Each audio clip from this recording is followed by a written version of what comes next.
vô quay thong cả đấy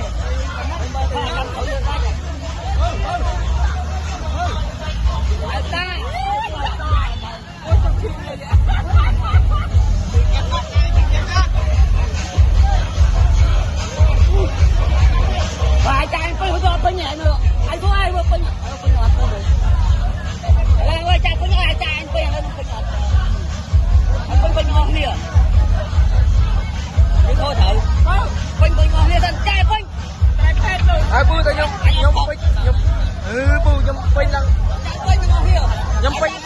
bui nhom pin ở bên đây hay bui lo chai pin thế này bà này bui nhom tí nhom tay kia rồi tay nha nè là ăn pin bui mình pin pin nè nó cốt mông ok kho kia ta kho kia là na anh không nói gì cho biết rồi ở đây em hơi cố vào cam gì